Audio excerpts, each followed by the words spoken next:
Salut les amis, j'espère que vous avez la forme. Dans cette vidéo, donc, on termine sur la Tunisie. C'est le final cut, comme on dit. Donc on verra donc Monastir, très très belle ville. Donc je verrai donc le port en fait, notamment avec ce fameux café extraordinaire que je te conseille, le café Sidi Bou Saïd. Il est vraiment très très bien. Il a été fait il n'y a pas très longtemps, mais vraiment assez chic. Ensuite, on ira voir le mausolée Bourguiba. C'est là où repose l'ancien président. Vous savez que la construction du mausolée a duré plus de 20 ans. Et il y a vraiment des matériaux très nobles, notamment du marbre, du bois d'olivier, de l'orphin en fait. Tu verras tout ça dans la vidéo.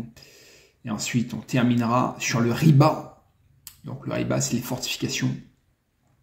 Et on fera une petite halte sur la route du côté de Sidi Alouane, un endroit qui n'est pas du tout touristique, sur lequel je m'étais arrêté pour manger en fait dans une famille tunisienne. J'avais mangé un repas vraiment succulent. Bon, allez, la suite en images.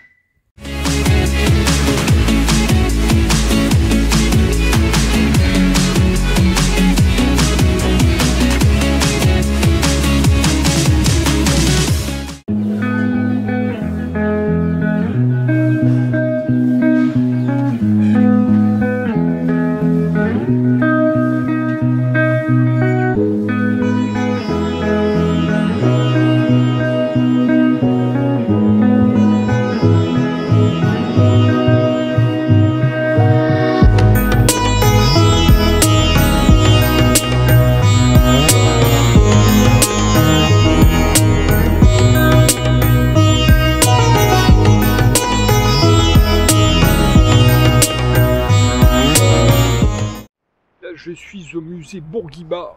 C'est ici que repose l'ancien président tunisien.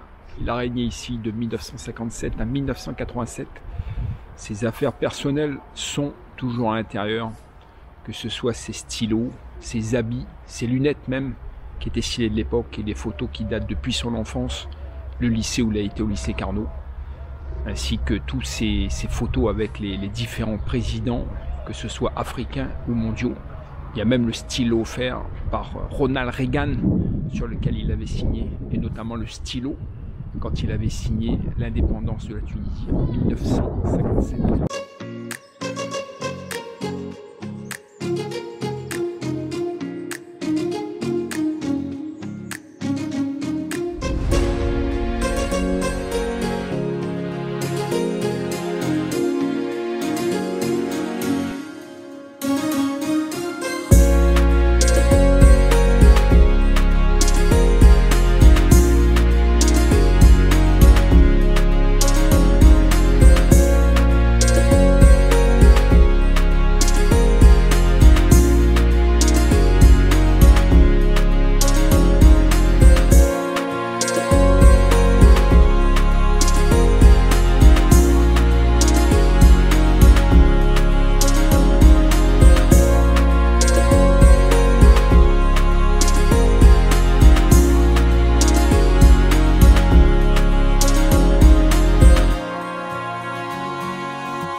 Là, je suis actuellement à Sidi Alouane.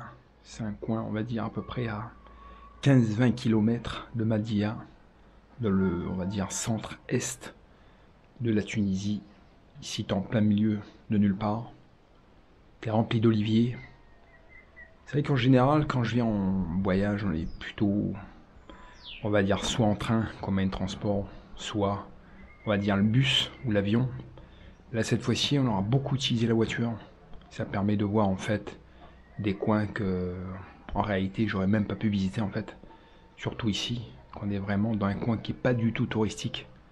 Là on est dans la vraie vie tunisienne, dans les vraies traditions. On a fait un repas qui est excellent, avec des rougets, des poissons rougets qu'on a achetés en fait au marché central.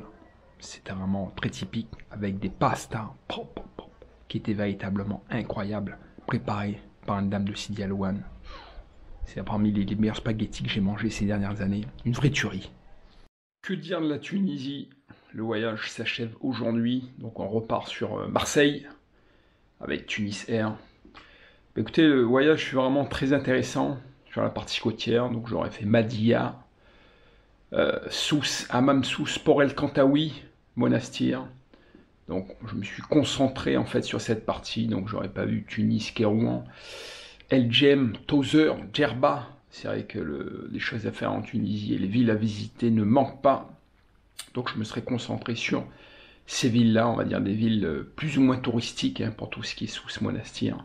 Madia, moins, c'est un tourisme, on va dire, un peu plus local. C'est vrai que les Tunisiens sont des gens très agréables, très souriants, même si les conditions actuelles et économiques sont très difficiles pour eux en ce moment.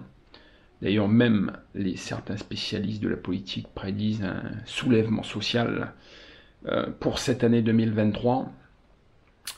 Mais les paysages ainsi que l'ensoleillement sont vraiment magnifiques. Vraiment, les plages sont vraiment très très belles. Vraiment, l'eau est d'une clarté, d'une couleur.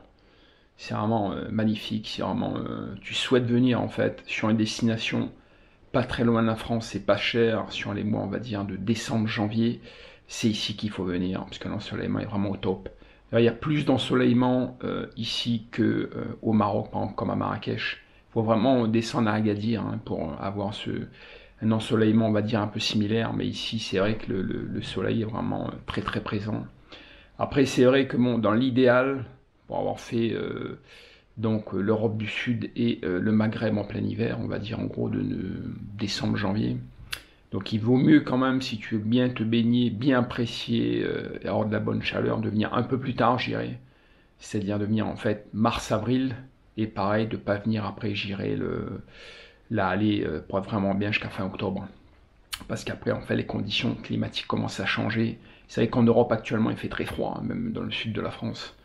Bon, Pierre, il faisait du -5 sur Aix-en-Provence hier matin.